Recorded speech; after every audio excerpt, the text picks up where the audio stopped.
Boston Museum. I can still vividly remember the first time I went out onto the floor by myself after completing all the training sessions. I eagerly stepped forward toward the height chart, one of the several dozen areas of the human body connection exhibit.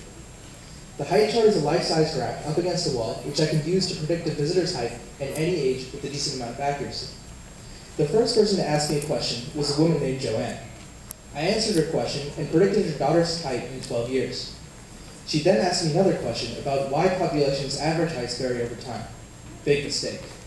I began regurgitating all the information I knew on the subject, which took about 20 minutes.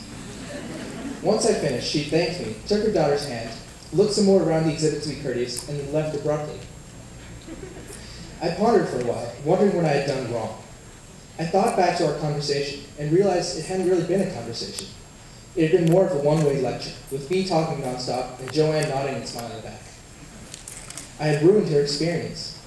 I realized then that people don't come to museums to just soak up information that's handed to them. That's what school and textbooks are for.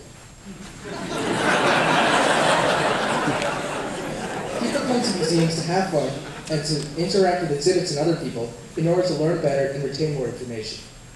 From that moment on, I promised myself that I would never do that again, and would always keep the mission statement of museums in mind, to explain things in easy-to-understand terms and keep conversations two-way, engaging, and interactive.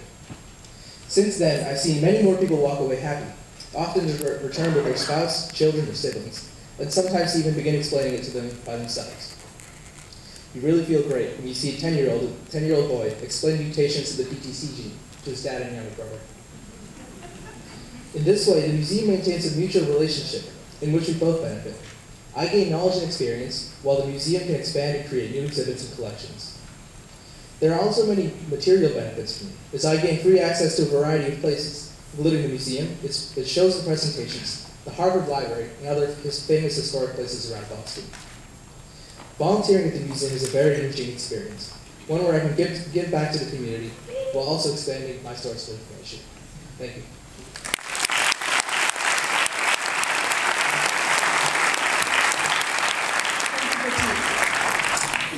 Over the past 2 years, we've been contacted by a number of Acton-Boxborough graduates who are involved in community service activities beyond AB, and have invited our students to get involved in these activities.